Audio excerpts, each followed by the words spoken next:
गुजरात के काठियावाड़ क्षेत्र में अरब सागर के द्वीप पर स्थित है भगवान श्री कृष्ण की नगरी द्वारिकापुरी। सबसे पहले वायुसेना के पायलटों की नजर इस पे पड़ी।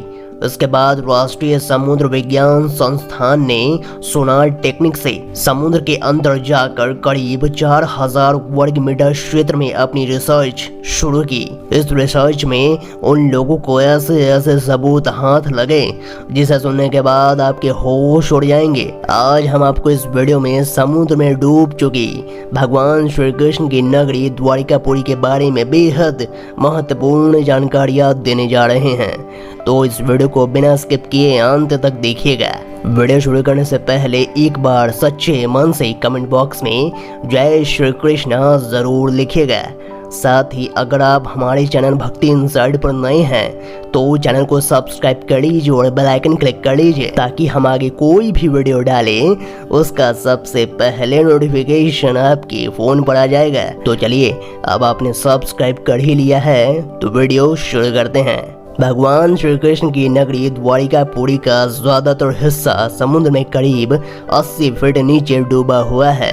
द्वारिकापुरी का अपना एक धार्मिक, पौराणिक और ऐतिहासिक महत्व है। द्वारिकापुरी के खोज के बाद ऐसा पहली बार हो रहा है जब आप समुद्र के नीचे जाकर श्री कृष्ण की नगरी देख सकते हैं। हालांकि इसके लिए पहले ट्रेनिंग लेनी होगी क्योंकि समुद्र में इतनी गहराई तक जाना कोई सरल काम नहीं है। द्वारिकापुरी से जुड़ी कई कथाएं प्रचलित है कि कैसे भगवान श्री कृष्ण की नगरी समुद्र में डूब गई।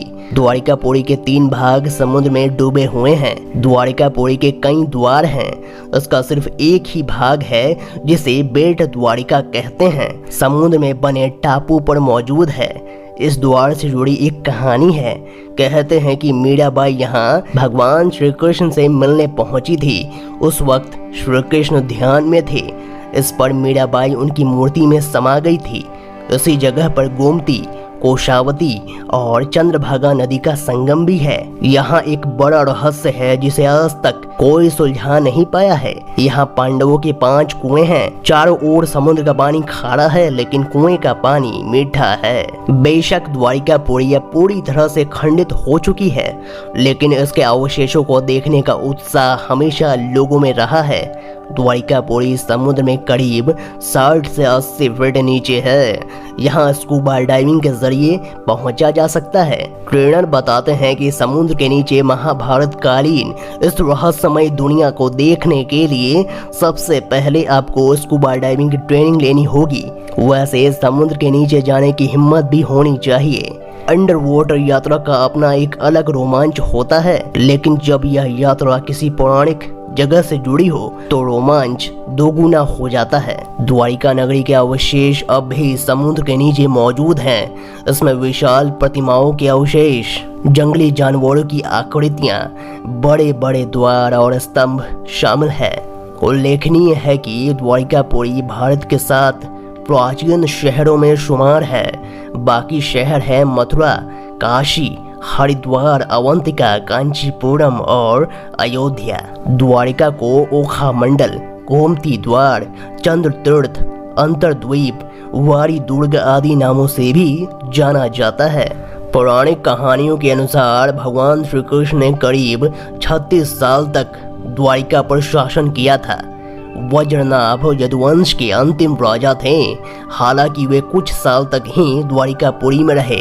उसके बाद हस्तिनापुर चले गए। जब तक द्वारिकापुरी की खोज नहीं हुई थी तब तक यह महज एक किंवदंती के तौर पर कथाओं में जीवित रही। सबसे पहले वायुसेना के पायलटों की नजर उस पे पड़ी। उसके बाद राष्ट्रीय समुद्र विज्ञान संस्थान ने सोनार टेक्निक से समुद्र के अंदर जाकर करीब 4000 वर्ग मीटर क्षेत्र में अपनी रिसर्च शुरू की। तब वहां द्वारिकापुरी के अस्तित्व का पता चला। यहाँ से लकड़ी, पत्थर और हड्डियों के हजारों साल पुराने अवशेष मिले थे। माना जाता है कि ये अवशेष महाभारत कालीन हो सकते हैं। वैज्ञानिक रिसर्च बताते हैं कि हिमयुग समाप्त होने के बाद समुद्र का जल स्तर बढ़ा था। इससे दुनिया भर में कई तटवर्ती शहर समुद्र में डूब गए। द्वारिका नगरी भी इसमें से एक है। बहरहाल पौराणिक मान्यता है कि श्री कृष्ण ने जब मथुरा छोड़ा तब यदुवंशियों की रक्षा के लिए अपने भाई बलराम के साथ मिलकर द्वारिकापुरी की नींव रखी थी।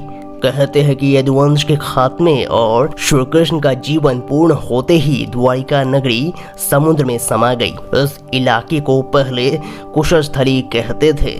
वर्तमान में गोमती द्वारिका और बेट द्वारिका का अस्तित्व ही बचा है। गोमती द्वारिका में श्री रणछोड़ राय मंदिर या द्वारिकाधीश मंदिर मौजूद है। इसे 1500 वर्ष पुराना मानते हैं। यह मंदिर 7 मंजिला है। इस मंदिर के आसपास समुद्र का पानी भरा हुआ है। इसे गोमती कहते हैं। इस मंदिर के दक्षिण में आदि गुरु शंकराचार्य द्वारा स्थापित शारदा मठ भी है। दोस्तों, आप इस जगह के बारे में क्या सोचते हैं हमें कमेंट बॉक्स में ज़रूर बताइएगा। अगर आपको ये वीडियो पसंद आया तो वीडियो को लाइक करें, कमेंट करें और इस वीडियो को ज़्यादा से ज़्यादा शेयर करें। साथ ही हमारे चैनल भक्ति इनसाइड को भी सब्सक्राइब कर लीजिए और बेल आइकन क्लिक कर लीजिए। तो आज के लिए बस इतना ही। अगले वीडियो में फिर से मुलाकात होगी। तब तक के लिए अपना ख्याल रखें। धन्यवाद।